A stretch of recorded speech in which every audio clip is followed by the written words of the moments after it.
पार्थ पवारांचं जमीन गैरव्यवहार प्रकरणात नावच नाही या अहवालामध्ये. दिग्विजय पाटील, तेजवाणी, तारूंचा अहवाल पण पार्थ वगळले. खरं तर ज्या पार्थ पवारच्या कंपनीत स्वतःचा शेअर 99% आहे, 99%.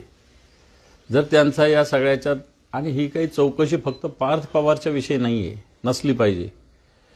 एकतर सरकारी जमीन विकता येते का, महारत्नाच्या जमिनीची अशा पद्धतीनं विक्री करता येते का, मग दाब दबाव घेऊन कशा पद्धतीने पॉवर ऑफ अटर्नी ज्या तेजवानी त्यांनी घेतलेली, मग त्याचं व्हॅल्युएशन, त्याचा जो रेडी रेकनर रेट आहे तो काढला होता का, तो जर न काढता 300 कोटीवर अशा पद्धतीनं मुद्रांक शुल्क लावलं.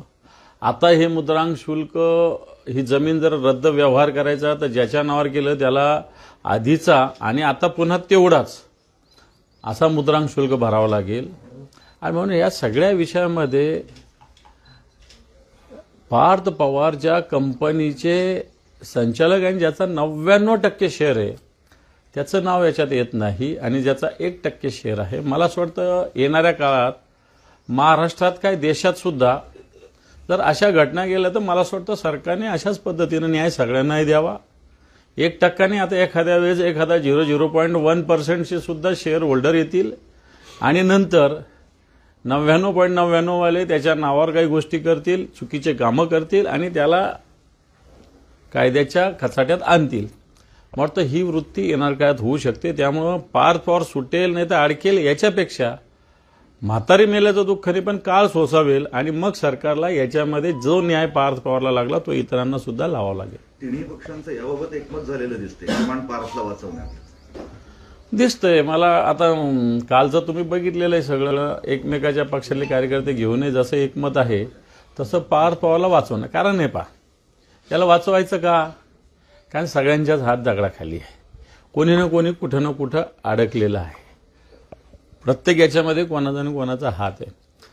त्याच्यामुळं आपल्या म्हणतो चोर चोर सगेरे भाई, अशा पद्धतीनं हे चोर चोर सगेरे भाई सगळे झालेले आहेत, आणि म्हणून पार्थ पवारला वाचवण्याचा प्रयत्न याच्यातून होतोय. आता तुम्ही म्हणाले एकमेकांचे कार्यकर्ते घ्यायचे नाही असं झालंय.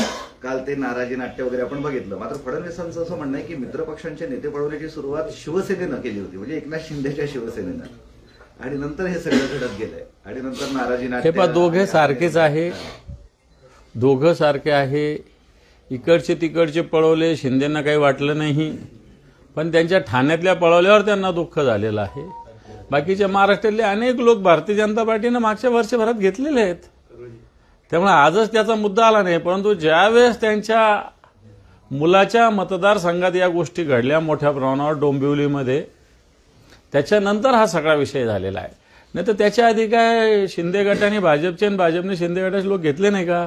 मी महाराष्ट्रातली वर्षभराची यादी तुम्हाला देऊ शकतो. परंतु जिथं एकनाथ शिंदे यांचे चिरंजीव डॉक्टर शिंदे यांच्या मतदारसंघात, आणि विशेषतः डोंबिवली मतदारसंघामध्ये, डोंबिवली विधानसभा याच्यामध्ये भागामध्ये ज्या पद्धतीने ह्या सगळ्या गोष्टी झाल्या, त्याच्यामुळे मला असं वाटतं ह्या सगळ्या गोष्टीला मोठा उछाल ज्याला म्हणता येईल, उचल या विषयाने घेतलेली. एकमत झालंय पण नाही घ्यायचं असं म्हणतात. असं कागदी एकमताला काही अर्थ नसतो, कागदी एकमताला काही अर्थ नाही याच्यामध्ये. परंतु एक प्रकारे एकमेकाची अडवायची आणि एकमेकाची जिरवायची सगळ्यांसमोर आलेलं आहे. तुळजापूरचे जे गंगणे आहेत, जे ड्रग्ज प्रकरणातील आरोपी होते, नगराध्यक्ष पदाचे त्यांना उमेदवार भाजपानं केले. 3 महिन्यात जमीन मिळाली. हे पहा, आपण पालघरचं बघितलं असेल. याच भारतीय जनता पार्टीनं साधू संतांवर हल्ला झाला म्हणून मोठा महाराष्ट्रात आगडोम उसळवला होता. त्याच्यातले आरोपी हे भारतीय जनता पार्टीत घेतले जातात. कोणतं हिंदुत्व आहे? आता तुम्ही सांगितलेलं तुळजापूरचा ड्रग्जमधला आरोपी, ड्रग्जमधला तो यांचा नगराध्यक्षाचा उमेदवार होतो. कोणती साधन आणि कोणती सुचिता आहे, कोणती संस्कृती आहे, कोणतं प्रथम राष्ट्र, नंतर पक्ष आणि नंतर व्यक्ती. आता फक्त पक्ष आणि व्यक्ती, राष्ट्राचं काही झालं तरी चालेल, अशा पद्धतीनं भारतीय जनता पार्टीचं पूर्णपणे वर्तन देशभरात झालेलं आहे. आणि आपल्या इथे महाराष्ट्रात झालं तर त्याच्यात फार काही वावगं आपण वाटू देऊ नये असं मला तरी वाटतं.